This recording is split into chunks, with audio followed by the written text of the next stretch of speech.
Tokenmetrics is a cryptocurrency investment platform that helps users leverage machine learning to become better crypto investors. Our in-depth analysis helps eliminate the emotions of investing, find profitable investment opportunities, and filters out scams. Learn more at tokenmetrics.com.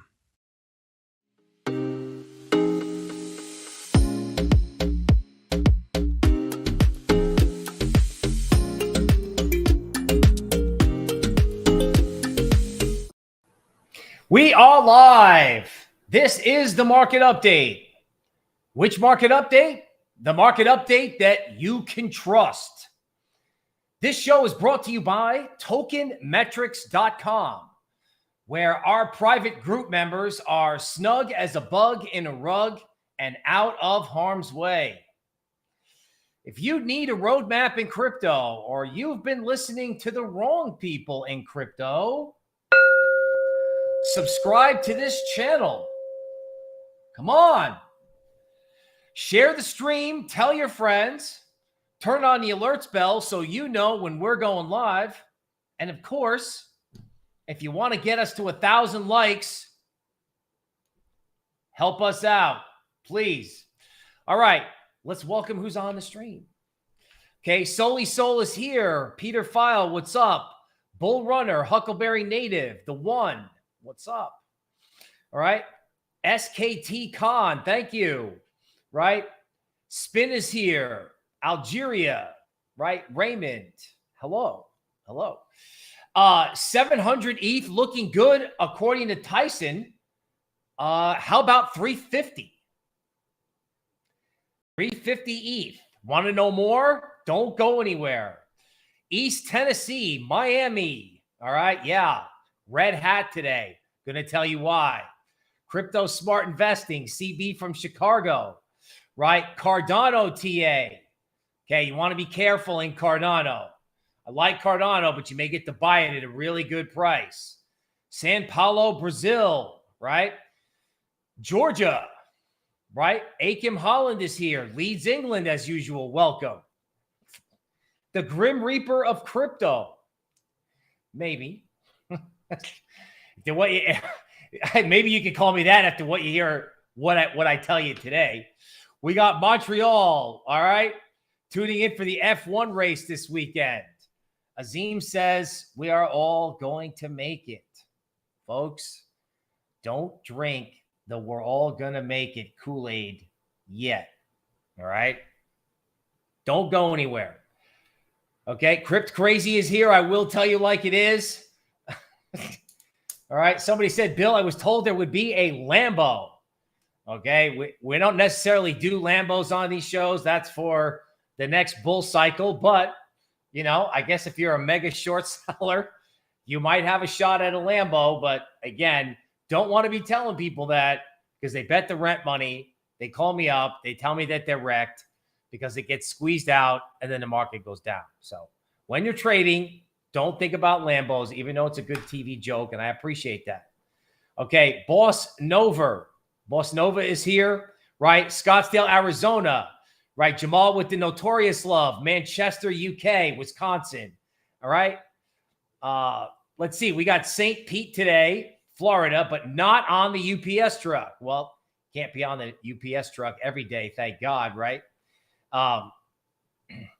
Somebody wants to put kind of a Bill Noble park in Decentraland. I appreciate that. Washington, D.C., Vancouver, Canada. Hungary is here. All right. Now we have Dana from Jersey. Welcome. Claremont, Florida is here. Right. Village Cooking's like, oh, come on, Bill. 350. I'm like, be careful. My downside targets are lower than your downside targets. Cardano TA, Detroit, is Casper dead? Right. We have the Middle East. Crypto Funds wants me to run for office. I would love to. Okay. We got Brazil, London, right? Germany, California. Can you sell us a Notorious Bill t-shirt?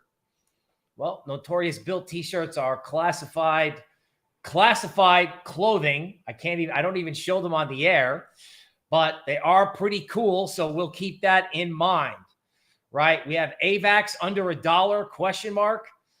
We have Victoria, British Columbia. Now, if you're interested in what layer ones may wind up below $1 or what layer ones could disappear in this environment, we are going to go over that. Bubba Smith says, are we going to get to see 12K? I got it. How about this? How about 10K by the summer solstice on June 24th? You like apples? How do you like them apples? Now, before we get going,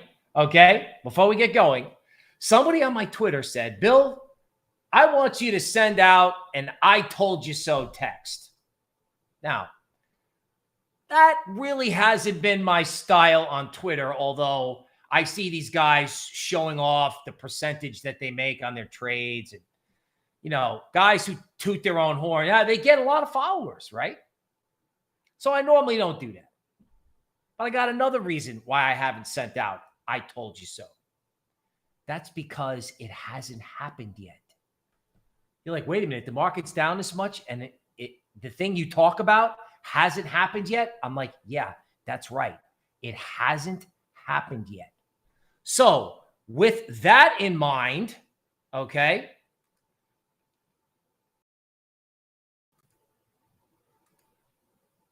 take some Pepto-Bismol and let's play a new movie called The Liquidation Games.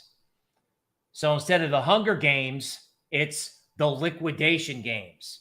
This is going to be a combination of charts and news. Okay. CEX.io, right, has got a partnership with Token Metrics. We're offering 40% discount on Token Metrics plans. Our premium customer webinar is tomorrow, and they are going to get a heavy dose of our AI and machine learning support and resistance points, along with a more blunt version of what you're about to hear. Okay. So if you want information about the market and if you want analysts that have integrity, meaning we tell you the way it is, up and down, check this out. Now, we're going to do a little crypto recap. 85% of U.S. merchants say that they want to enable crypto payments as a high priority, according to consulting firm Deloitte and Touche. Okay?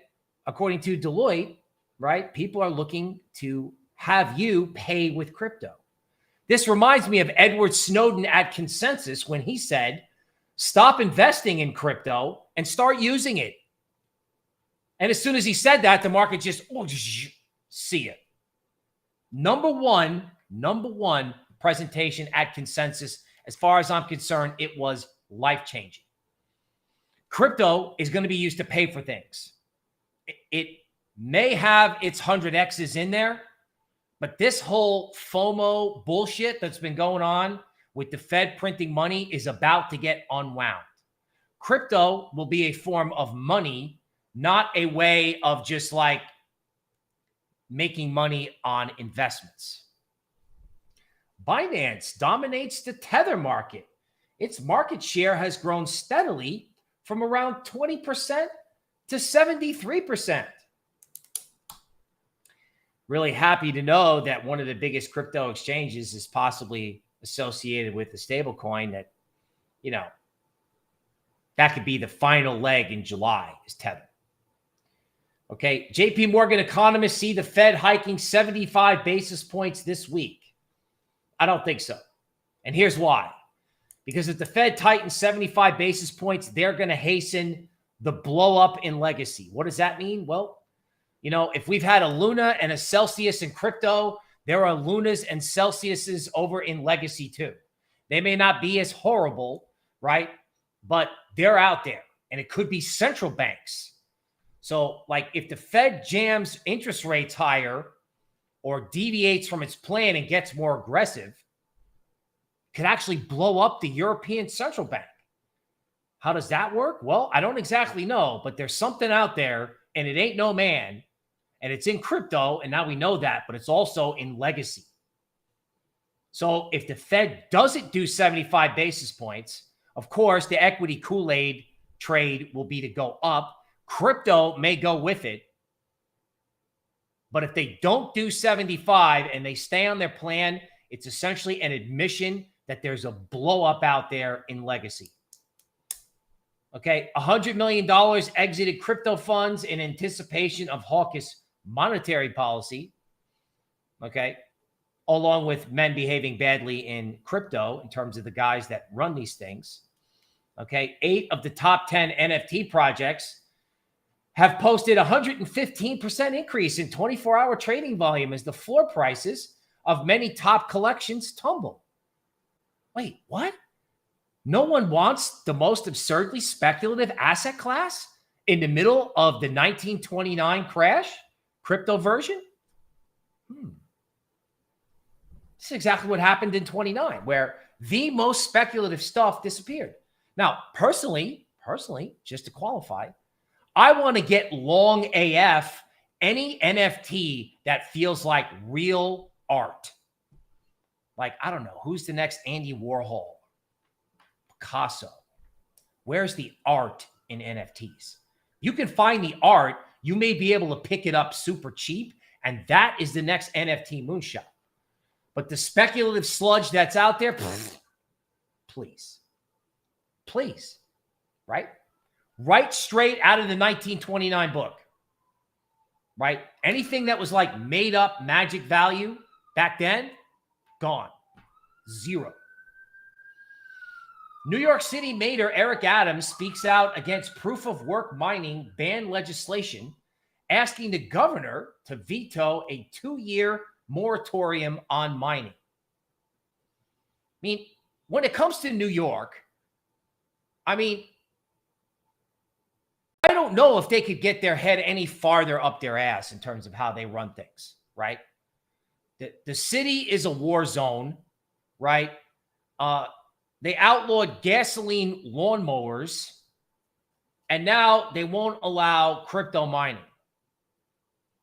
So what happened to being business friendly? What happened to this idea of like, you could have legacy Wall Street and crypto Wall Street in the same city, but let's ban mining? Crazy. Let the mining community figure out how to make itself more efficient. Let the market work. Okay, back to the liquidation games. Just in, TRON DAO has increased its reserves by another 500 million USDC to defend USDD peg. Guess what, folks? When they do this thing with stable coins, they can defend the peg, defend the peg, defend the peg. I remember in 1992 when central banks couldn't defend the peg against George Soros. So hedge funds versus Bundesbank, hedge fund won. So now we have Justin and friends versus short sellers. Okay. In an environment where people are ready to panic, right? Jerome Powell says one negative thing about crypto. Never mind one negative thing about stablecoins. Because the thing that no one's thinking about, they're like, oh my God, is the Fed going to do 50 or 75 or blah, blah, blah, blah? People are not focusing on the fact that any reporter with any common sense is going to ask Powell about crypto and stablecoins. And what do you think the answer is going to be? The Fed's going to be like, oh yeah, dude. Me and Justin, we play golf together, man. And I'm going to do QE to defend stablecoin pegs, and I'm going to get long some Tron from my granddaughter's personal account. Get out of here. He's going to be like, this is unacceptable, and these guys are out of control. At the best.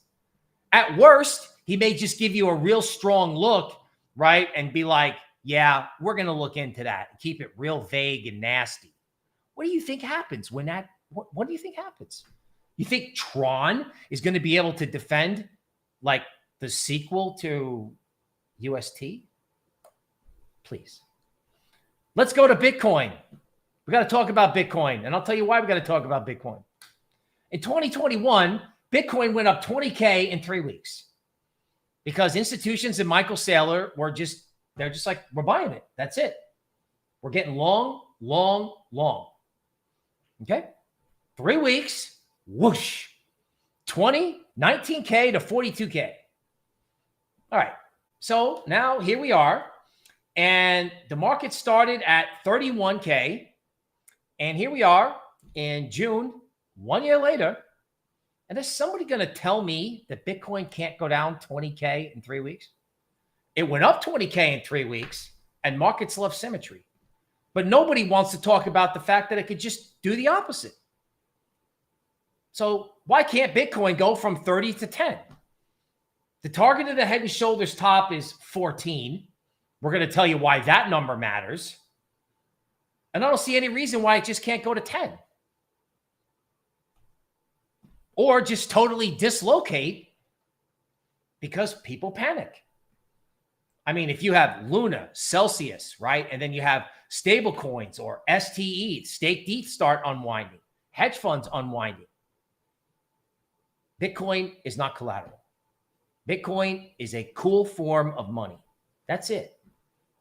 And its price is up to the market. And in this decentralized world, there is no central bank to save you from a massive liquidation event like what happened in 2008.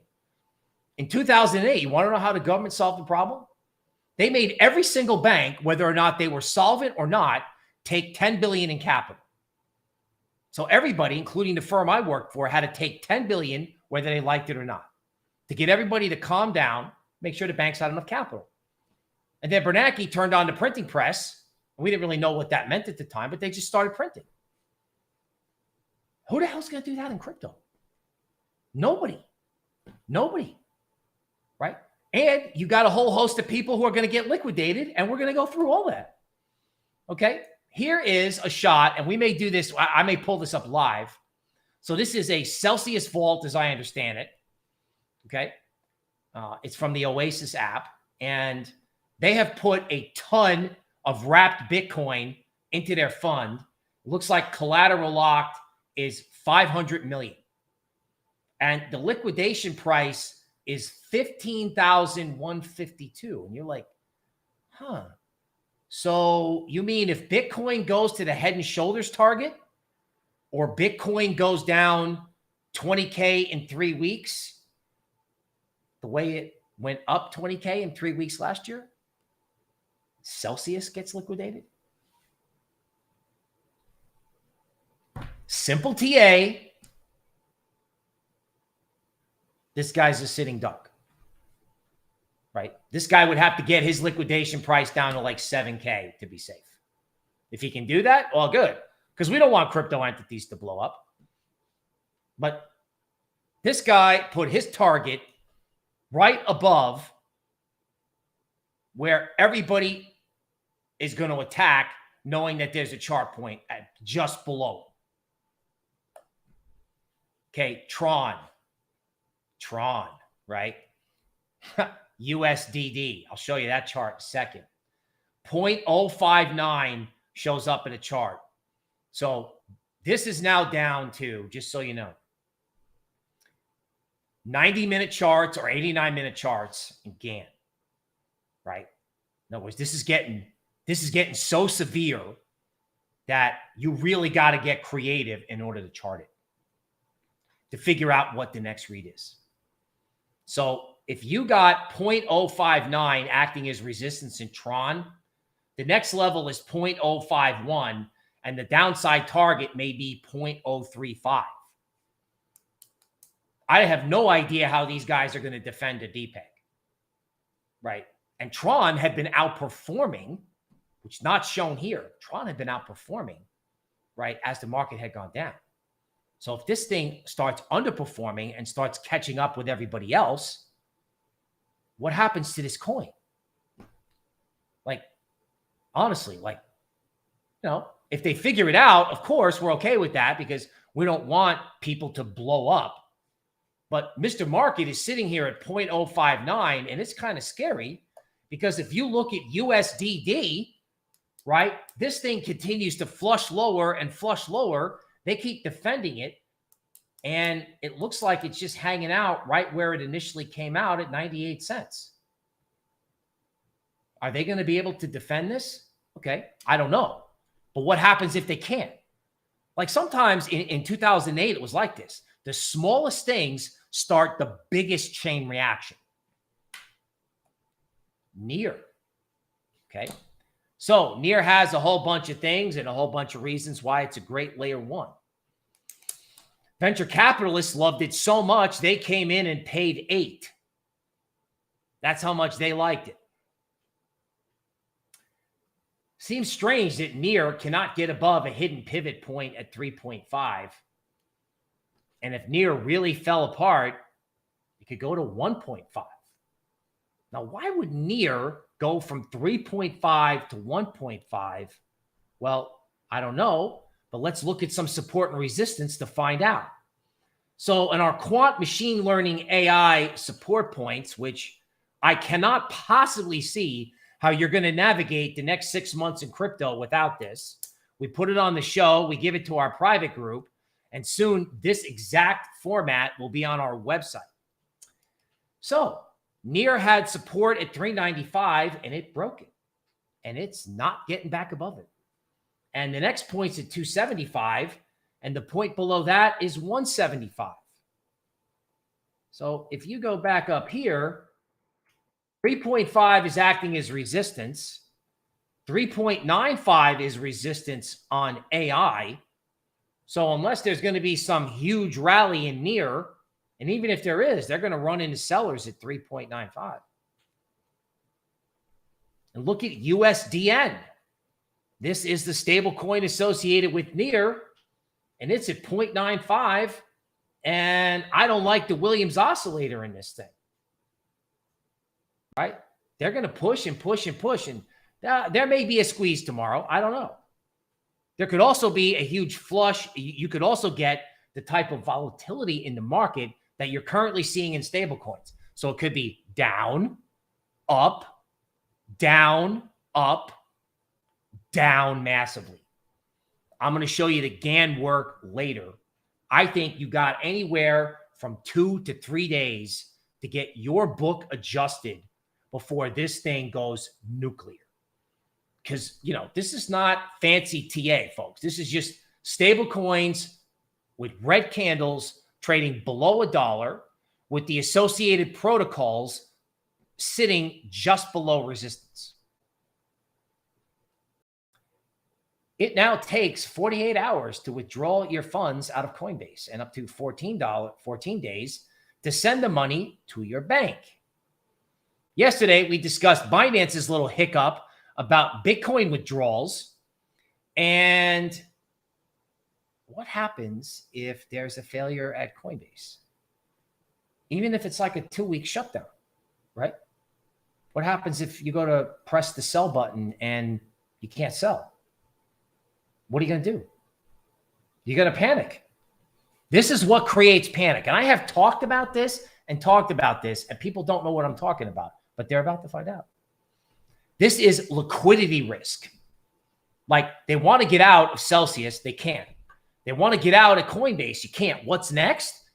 It's going down, and institutions and retail can't sell. Like there's no bid for the institutions, and the mechanisms to sell aren't there for retail. And if they are there, your fills are horrendous. Liquidity risk is a real risk. The red hat is for liquidity risk. They can't defend the pegs in stable coins. The protocols are below resistance, and nobody can sell. Three Arrows Capital dumped 30,000 staked ETH, to move to ETH a few hours ago, according to a Twitter source, and unwound positions on AAVE subsequently. What? Distress in hedge funds? People playing around with staked ETH? Call this Luna-itis, right? The sentiment, the problems, the thinking, the risk management that led to Luna and UST. That was the only problem, right? It was a one-off. No one else was thinking like that. No one else was doing a trade like that. It was an isolated incident. Don't worry, everything's fine.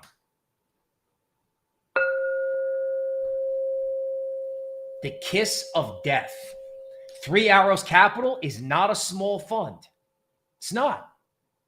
Oh, okay. And here's ETH, right? So we'll admit that this is hard. This is the hardest puzzle in crypto. Okay. So ETH has resistance at 1280. And everybody knows there's a problem now. It's not an unknown. So what's going to happen with ETH? Is it going to hit 1280 and then start going lower? Is it going to rally to 1350 where there's resistance? Is it going to go to 1400 and try to run stops? We don't know yet. We'll know in the next 2 days. All I know is come January 16th, okay, June 16th, that's the time to seriously think about getting giga short, not only Bitcoin, but ETH too. Because there's no way we don't have a hedge fund blow up. Here's ETH on our AI. So 1350 is resistance, okay? That 1346 was support. It's not clear if they can get back up there or not. 1050 is support. They got sort of close to that. So ETH is kind of in the middle of the range. So you can argue that, you know, maybe waiting on ETH is a good idea to see what it does. Okay. But if ETH cracks 1050, there's nobody home below 719. And I don't know what's below 719. But obviously, if everything starts depegging, multiple protocols have to liquidate. Okay. So hearing more rumors about 3 Arrows Capital, according to one Twitter source, he said, I don't have any credible sources, only people in Discord channels and DMs corroborating that the rumor exists. So, you know, rumors can move markets. And sometimes in markets like this, rumors become facts, right? Because why? Because of men behaving badly. Oh, wait, the head of 3 Arrows Capital, what's that last line there?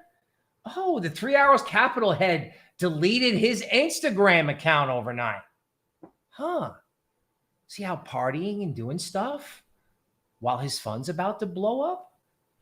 Or was he have a history of doing whatever and his fund could go? Strange that he would delete his Instagram account, right? That seems weird. Okay, now, drum roll, Elon Musk, a holder of Bitcoin, right? So how does it get to 15K? Because undoubtedly Celsius has done its homework, right? And they're like, okay, at 15K, you know, the market's not going to go to 15K in the short term, so we're safe. I get that. That's not an unreasonable thing to think, but there's other big players out there. There's not just 3 Arrows Capital. There's Tesla. There's Elon Musk. So some individual says, I need to start tweeting obtuse and vague things in the hope that some people will interpret them as coded, meaningful, and mysterious. This is already happening with one person and, of course, Elon Musk. Okay? And Elon replies 48, 61, 68, 61, 20K, 74, 72, 75. Did Elon just say it hit 20K and that was the end of the move? Did Elon just tell you everything was all right? Because we know how I feel about people who tell you everything is all right. John D. Rockefeller said everything is all right, and I'm pegging a certain stock at a certain level. The peg eventually broke. The president of the United States, everybody in 1929, I could get the book out and read for 20 minutes. They told you everything is all right. It's going to hit 20K, and then it's going to make a new all-time high. Really? Okay. I guess that means you're not thinking about selling. Oh, wait. Do I have Tesla stock here? Oh, wait, I do. Tesla stock has got resistance at 677. So what happens if Tesla stock fails at 677 or fails after the Fed? Maybe it goes up and fills a gap. Is that meaningless to crypto people? On the contrary.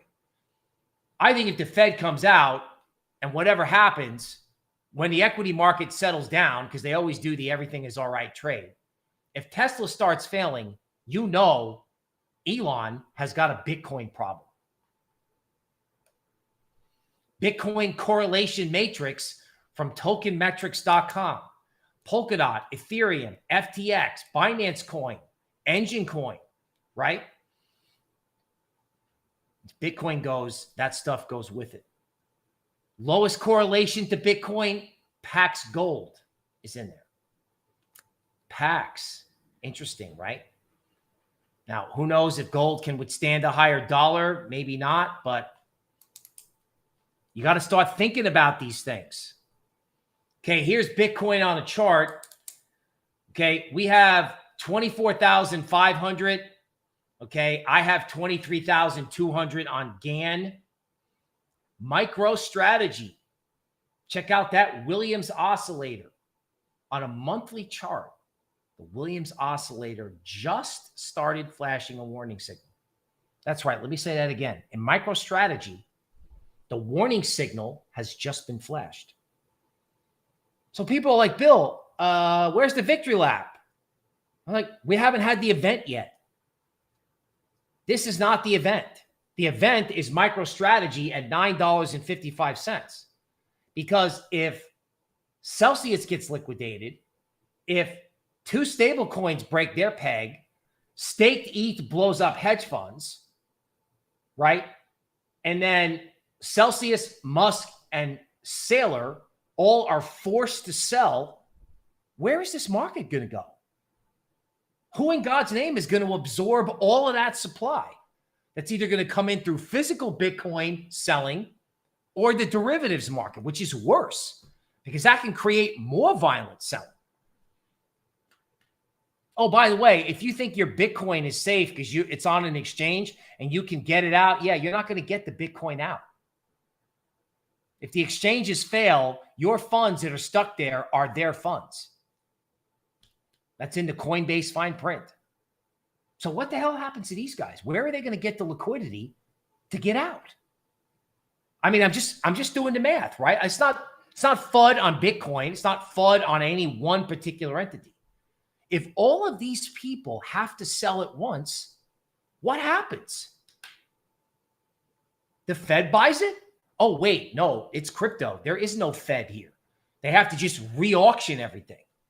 So it's a free market on the way up, and unfortunately, it's a free market on the way down. And that is the market update. Okay, let's see what we got going on in the chat while I get the next level of analysis up for you here.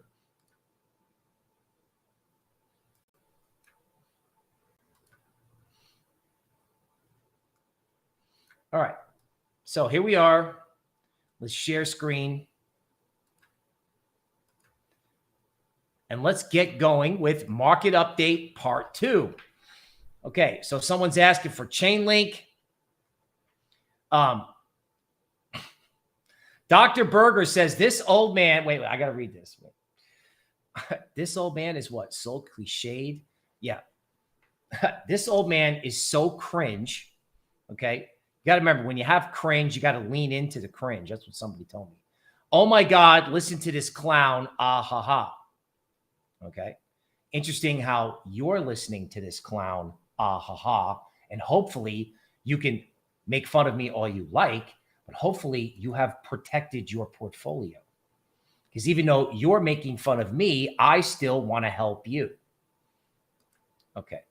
Now, here is our vault for Celsius. Okay. Let's try to blow this up so you can see it better. Okay. June 13th, deposited 500 wrapped Bitcoin. June 13th, deposited 1,500 wrapped Bitcoin. Deposited 2,000 wrapped Bitcoin. June 13th, deposited another 2,000 wrapped Bitcoin. Okay. So I may be a cringe monster. Okay. But that level is there. That's like saying, hit me. The head and shoulders target is 15. The simple symmetrical move from last year is 10. Now, continuing on the everything is all right front. Okay. Let's talk about some real cringe. Okay. AAVE says, STETH has emerged over the recent months as one of the most popular collateral types on AAVE. Many users have deposited staked ETH and borrowed ETH against it. So let me get this straight. They give their ETH to somebody. They get monopoly ETH in return, that's staked ETH. Then they deposit that in AAVE and borrow ETH against that. So they have ETH, monopoly ETH, that they use as leverage to buy or buy more ETH or get more ETH. That's interesting. So if ETH declines in value, monopoly money, what happens? So as this person indicates, this means that if those prices diverge and assets depeg, there could be a lot of liquidations in AAVE. Okay, there has been much speculation on the risk posted by an STETH ETH price depeg. That means, you know, if the value of ETH and the value of the staked ETH or the monopoly money ETH depegs, okay, on the protocol, we wanted to follow up on a post done yesterday. Now, here comes the good part. Late yesterday, we saw a large spike in AAVE VAR, which is value at risk coming from risk management math, due to volatility in the STETH price, and immediately investigated it further. They needed a computer to tell them that there might be a problem with the collateral inside the DeFi system. Now, here comes the good part. Currently, liquidity is very likely sufficient, really, to handle expected liquidations in the protocol, and no immediate parameter changes of risk mitigation are necessary. So in other words, we have plenty of money on hand. Everything is fine. The collateral's good. We don't expect anything really bad to happen, and everything's fine. The AAVE community may want to temporarily freeze the STETH market and pause ETH borrows as an extra precaution. Wow, you mean you're going to prevent people from borrowing real ETH against monopoly money? God, man, I hope so. These steps can ensure that a liquidation spiral doesn't negatively impact AAVE token holders and users. The worst thing that you can hear in an environment like this is there's no problem. Like, liquidity is likely very sufficient to handle expected liquidations. In other words, we have plenty of money, and we think if everyone sells at once, it'll be okay. Well, historically, that has not been the case. And if there's cringe factor in that, well, there's cringe factor in that. Because this is what I've been talking about for 2 months. Like, down only for like 6, 7 weeks, 8 weeks in a row. That's not what I'm talking about. What I've been talking about is what happens when it's down only after the 8 weeks in a row. Like, when the system breaks, what happens? It's very simple. Everyone sells all at once. And all along the way, everyone is telling you that everything is okay. Don't believe me? Please get the 1929 book. I've read it 3 times. Okay. Now, let's talk about GANN. Okay. The more this goes on, the more likely it is that things like GANN and AI are going to be the only ways to navigate this. So there are 3 resistance levels in ETH: 1280, 1330, and 1400. So I can't tell you, I can't crystal ball this down to the day anymore. I can tell you that, you know, the everything is all right trade can squeeze out weak shorts, right? Shorts can be greedy too. So if people get too short at like a retail or tactical level, then theoretically there can be a squeeze if there's an absence of negative news, or if the everything is all right trade is temporarily believable. Okay. So these are the resistance points to get out if you need to get out. Okay. A break below a GANN point at 1170 could trigger the final leg down. And the dates that I'm looking for the big down moves to start are the 16th and the 21st.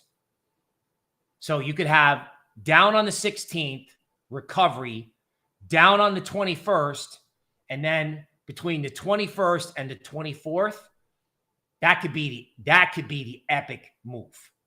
So right now, what we could be doing very simply is winding it up, and then gone.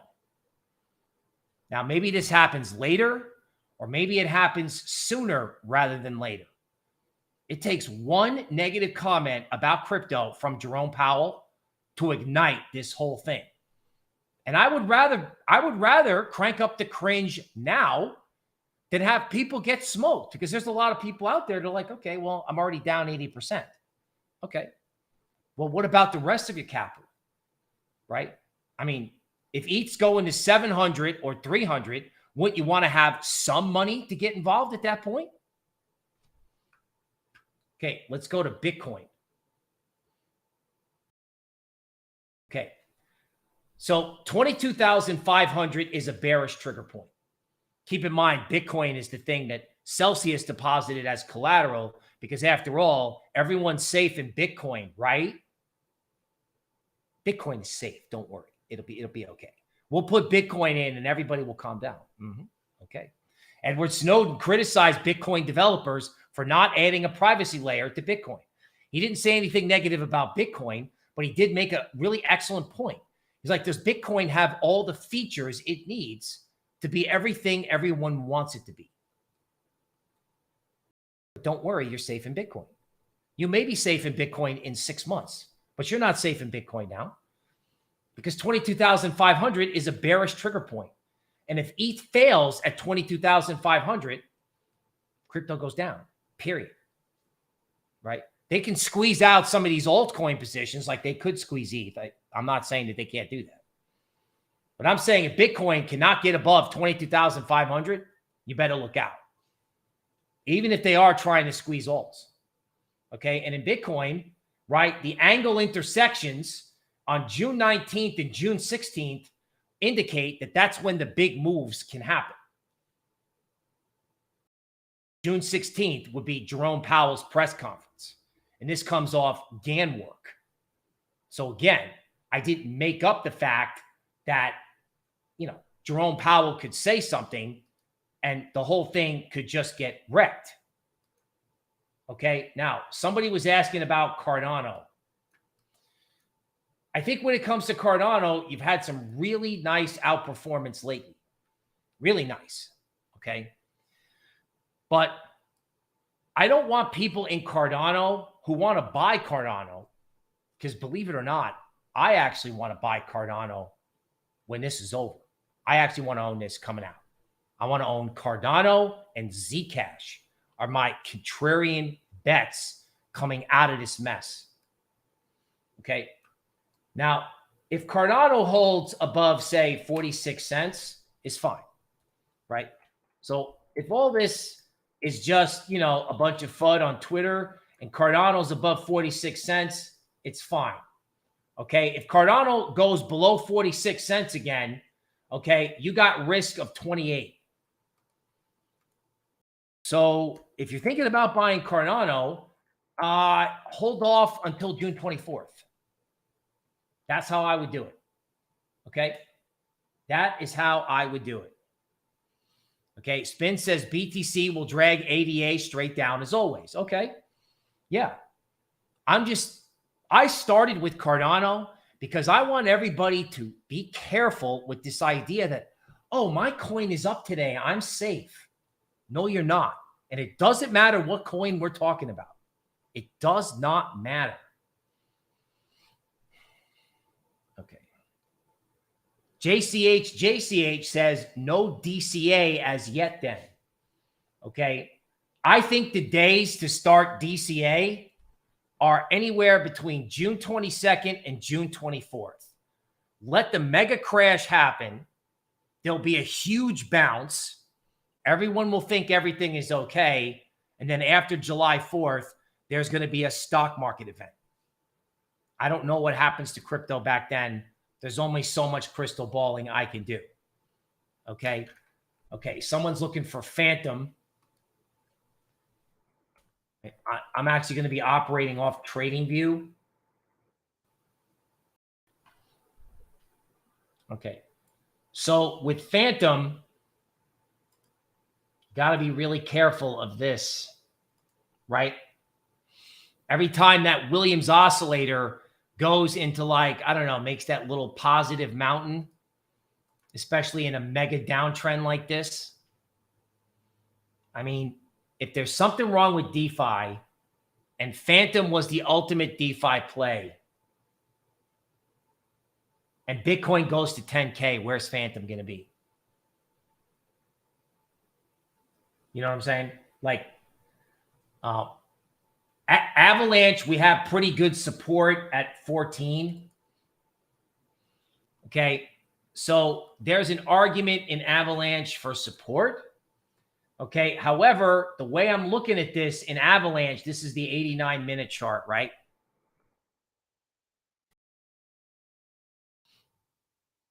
Okay. Now, again, look at this, right? There's that Williams oscillator doing that little kind of poke your head right above zero thing. Okay. So if Avalanche is below $16.70,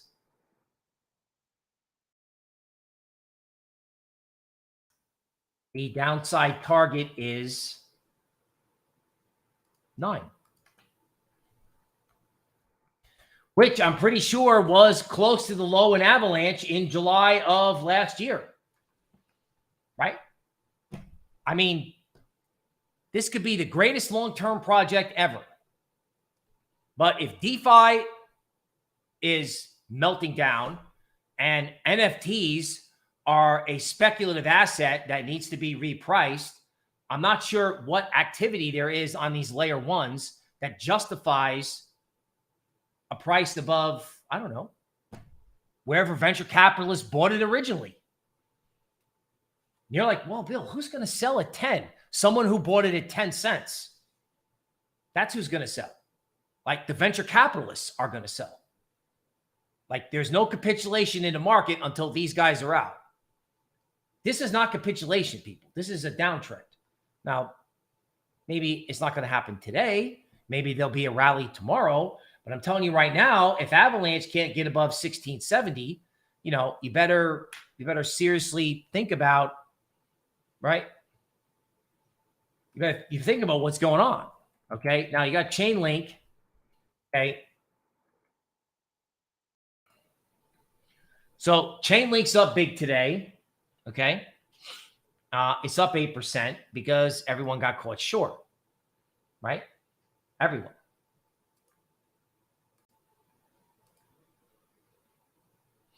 Okay. And again, it's almost getting hard to draw stuff.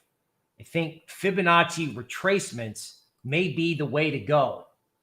So very interesting that Chainlink stopped short of its 38% retracement.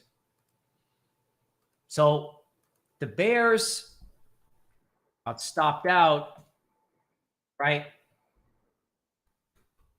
But no one was willing to pay higher prices to take it up to $6.28. Now, if Chainlink gets up there, maybe Chainlink is Okay, maybe it's a sale up there, or maybe this Williams oscillator tells kind of a scary story. Okay. Chainlink is money used to buy software, used to connect other chains together, presumably for DeFi. So if you have a liquidation event and chains blow up, what is Chainlink's software like?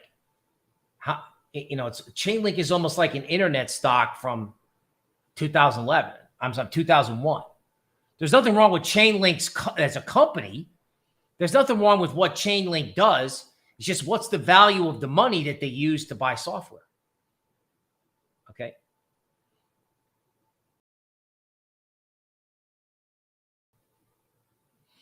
Okay. Do I think Solana is going to hold up? No. No. Because again, you know, where is Solana if Bitcoin vaporizes? Right? Okay. So let's take the alligator off this. Again, Solana 89-minute, right? Okay, so Solana, you know, was getting hammered on the way down. And then, you know, the rest of the market had to kind of catch up. But again, look at what is going on here with this Williams oscillator, right? This is where the money is, right? Solana pokes its head. The Williams oscillator pokes its head up. The last time it did that, Solana was at 40. And now it's doing it. And Solana is like at like 30. And if you bought Solana as a venture capitalist at 30 cents, you have substantial profit at 30. And the downside target could be 24. Or if everyone panics, it could be lower than that. Oops, looks like my screen froze. Am I still here? Yeah, you're still live. Can anybody still hear me? Am I still here? All right, I'm still here. I froze. Am I back? I think the camera froze, but I'm still here. All right, I'm going to assume I'm still here. So I'm not sure what you heard about Solana, so let's go through that again. Okay. That was weird. Everything just froze. Okay. Solana has a key chart point at 30. The Williams oscillator looks a lot like it did when Solana was at 40. Okay. So if Solana breaks 30, Solana could go to 24. All right. Okay. Cam is back. Thank you. You guys hear me? I appreciate that. Okay. Oasis Network rose. Okay. How about rose?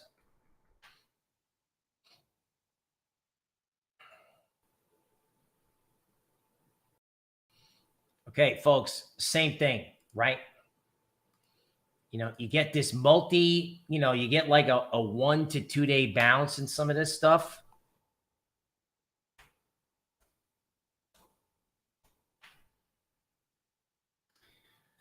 Then that Williams oscillator pokes its head up, and then you can get liquidation because, you know, this is pretty classic from like an Elliott wave standpoint, right? A, B, C, right? And then the Williams oscillator is telling you that the trend is going to resume. It's going to resume. Okay. And if it resumes, then what is going to happen? So somebody was asking about MATIC.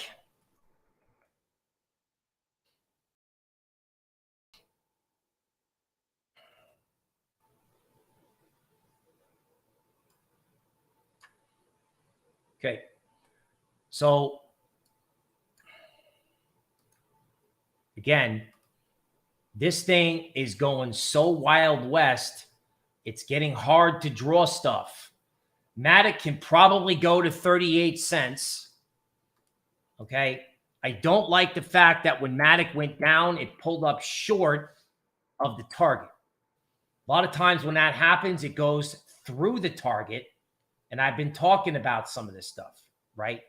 That you have to be careful. Now, this is interesting. How likely is it that you see Bitcoin at 24K again? Okay, well, I would say that is low. The probability is low, but it's not zero. It's not zero because we got the Fed coming up, right? Like Jerome Powell doesn't say anything negative about the Fed, or the dollar temporarily goes down or whatever.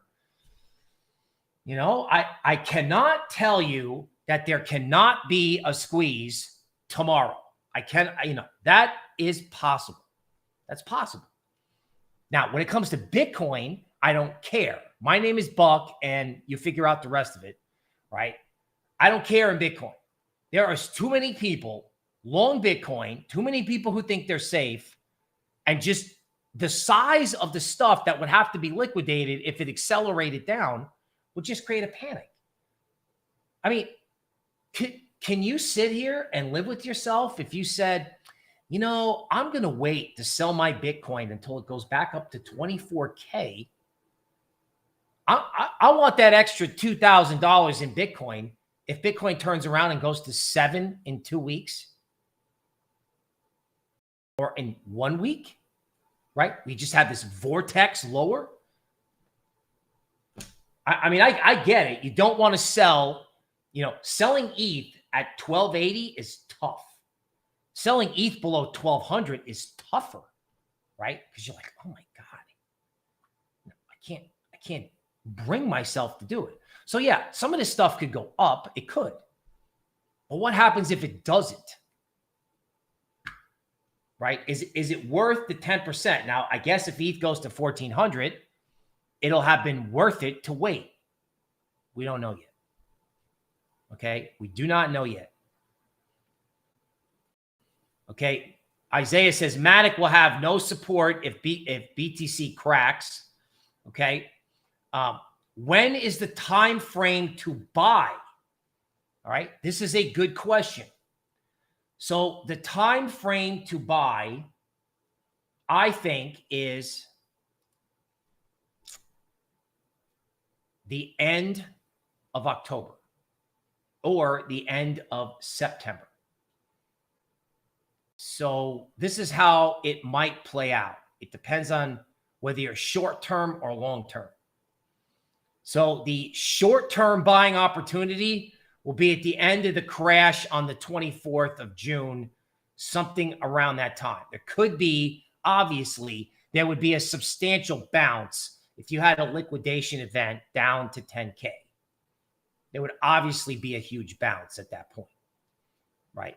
It might take a couple days, but you'd get a bounce. Now, would I buy that crash for a long-term trade? No, because there's going to be an equities event after July 4th. So you may get a 1-week relief rally where everybody tries to sell the uptick and get stopped out. Because, you're probably listening to this and like, dude, first it's going to go down more than you think. Then everyone's going to try to sell the rallies and that's not going to work. I'm like, yeah, man, though, the deeper you go into a crash, the more brutal the volatility gets. It's just brutal. And then today, what it's doing is it's instilling the fear of being short because we're all sitting here looking at it like, oh my God, I can't sell ETH at 1170. I can't do it, right? So first it scares you into being short. Then when you're not as scared to be short, it goes up for a week. Like every day, every single day, ETH or Bitcoin will go up 5 or 10%. Now that rally will probably start from, materially lower levels. So it'll be a trading buy off the summer solstice crash. Now, when the equities move starts, crypto may hold up or crypto may go back down with it. So it may be like a double bottom. That's why I don't want everybody to start the DCA. yet, right? Because it'll be down, spike into July 4th possibly, and then back down into mid-July. And of course, this says nothing about Rectember. Because remember, there's something out there, and it ain't no man. And I said that a month ago, and everyone looked at me. And now we have blow up after blow up in crypto, which is a preview to blow up after blow up in equities. It's as simple as that. Jerome Powell wants risk assets down, and he's either going to take them down by reminding the market that he's not going to back off tightening, and by continuing to drain money out of the system, which, by the way, starts in September, right? The Fed is pulling $90 billion a month out starting in Rectember. How's that going to play? You know, oil going to 160. I don't even show the chart anymore. It's assumed. Dollar strength is now assumed. That's negative for crypto. And you know what? If the dollar pauses, gold could go up along with oil. So this situation may be beyond the Fed because it has to do with food and energy, right? So everyone's like, oh my God, the Fed. No, wait a minute, right? It's not the Fed. It's there's something out there and it ain't no man. Okay. Ronak is here from the UK. Pat says, I wish I had bought some oil stocks. Okay. You know what? Why not take a look at oil stocks? I haven't looked at this in forever.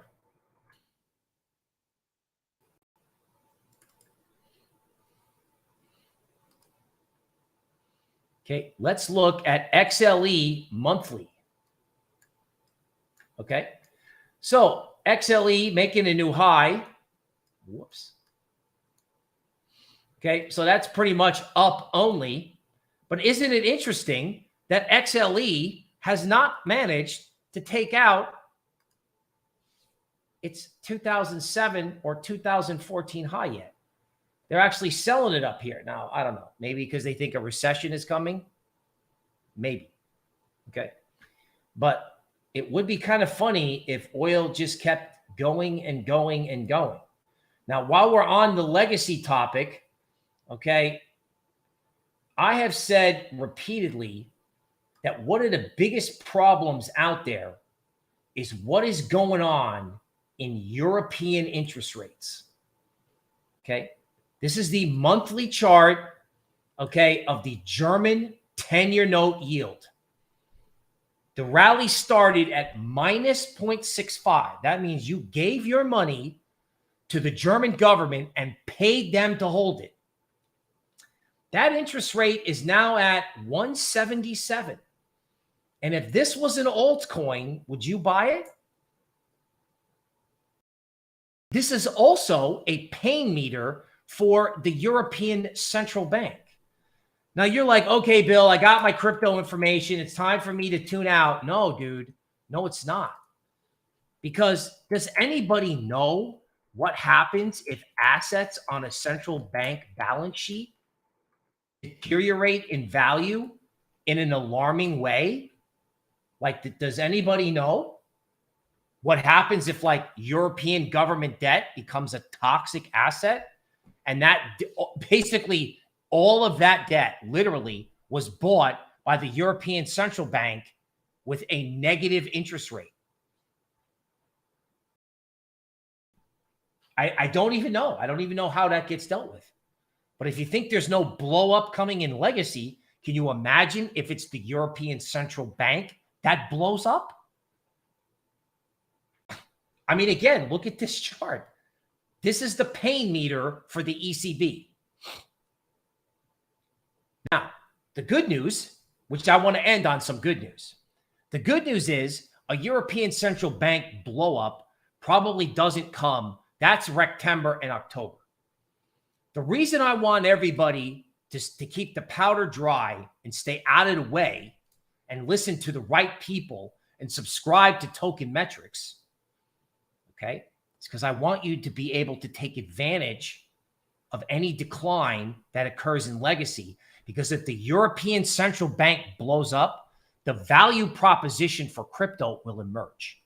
This thing with European Central Bank, European rates, or whatever blow up is out there in legacy will create the decoupling. At the end of all this, in the fall, is the decoupling. The question is, right, is your head going to get decoupled from your body, or your head is going to get decoupled from your financial body because you didn't manage risk? So there's no victory lap, because there's nothing funny about this, and there's no victory lap because it hasn't happened yet, right?